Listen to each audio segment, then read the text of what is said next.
তোর ছোট ভাই তার বউ আমার বাড়ি থেকে বাইর করে দিছে। আমার তো সামনে কোনো জায়গা নাই, ভিক্ষা করতেছি।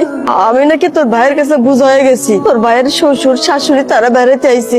আমি থাকলে নাকি আগে থাকার জায়গার সমস্যা হয়ে যায়, লেগে আমার কইলে বাড়ি থেকে চলে যেতে। সবই বুঝলাম তোমার কথা, বাসায় গেল না কেন? তুমি তোমার বাসা ছিল। আমি চাই না আমার লেগে তোকে ফ্যামিলিতে আবার অশান্তি হোক, ওরা ভালো থাক, আমি এইটাই চাই। আমার নিয়ে কোনো চিন্তা করিস না বাজার। তোমার পাইছি আমি এতদিন পরে, আমার বাসা চলো। বাসা যাবে মানে? আর বাসা যাবে কেন যাবে? তোমার মাকে কি এমনি এমনি বের করে দিছে তোমার ভাইয়ের বউ? নিশ্চয়ই কিছু করছে, আর নাহলে অকারণ তোকে বের করে দেয় না। আর তুমি কিভাবে মনে করলা যে একটা অকর্মার ঢেকিকে আমি আমার বাসায় নিয়ে উঠাবো? কোনোদিনও না। তোমার ছোট ভাইয়ের বউ যেহেতু রাখতে পারেনি, আমি কেন রাখবো? কখনোই না। আমার মা আমার বাসা যাবে, তোমার সমস্যা আছে? আমি তো বুঝলাম না। আমার সমস্যা আছে। তোমার মায়ের গেটআপ দেখো, অবস্থা দেখো।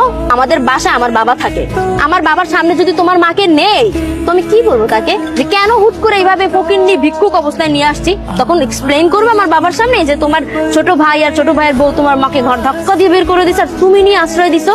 কিভাবে শ্বশুরের সামনে কথা বলবা? আমার বাবা যতদিন আমার বাসায় আছে, তোমার মা কেন, তোমার কোনো আত্মীয় স্বজন আমি নিবো না। তুমি আমার মাকে ভিক্ষুক বললা? ভিক্ষুককে ভিক্ষুক বলবো না তো কি বলবো? ম্যাম সাহেব বলবো?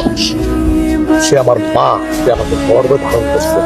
তুমি যদি আরেকটা কথা বলো হরিনাম মা, চলো তুমি আমার বাসা চলো। আমি দোয়া করি তোরা ভালো থাক, আমার জন্য অশান্তি দরকার নাই।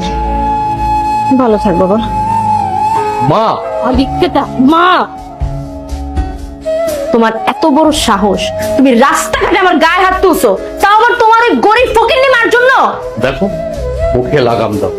আমি বলতেছি মুখে লাগাম দাও। তুমি আমার মাকে আশেপাশে কথা বলছো, এই জন্য আমি তোমার গায়ে হাত দিচ্ছি। আমি কি মিথ্যা কিছু বলছি? হ্যাঁ, যা সত্যি আমি তাই বলছি।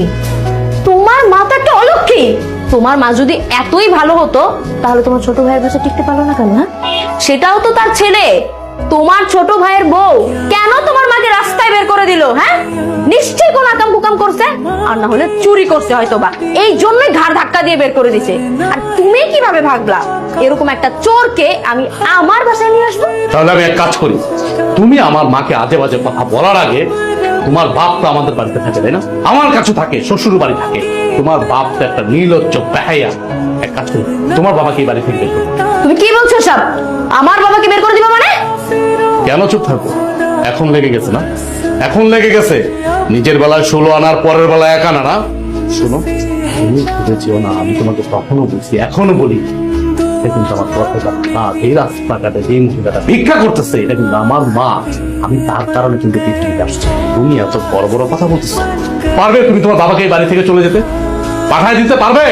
তুমি যেমন পারবে না, ঠিক আমিও তেমন পারবো না। আমার মা রাস্তায় ভিক্ষা করতেছে, আমি এটা দেখবো? পৃথিবীর কোনো পুরুষ পোলা এটা দেখবে তাকায় তাকায়া? তার মাকে অবশ্যই বাসায় নিয়ে আসবে। তোমার মা তোমাকে জন্ম দিলেও আমার বাবা কিন্তু তোমার মায়ের থেকেও বড় দায়িত্ব পালন করেছে। হ্যাঁ, ওই ছোটবেলা থেকে সন্তানকে বড় করা এটা আহামরি কোনো বিষয় না, কিন্তু তোমাকে কিন্তু আমার বাবা চাকরি দিয়েছিল, যার কারণে তুমি এখন পর্যন্ত এই শহরে টিকে আছো। গ্রাম থেকে উঠে আসছিলা, ভুলে গেছো তুমি?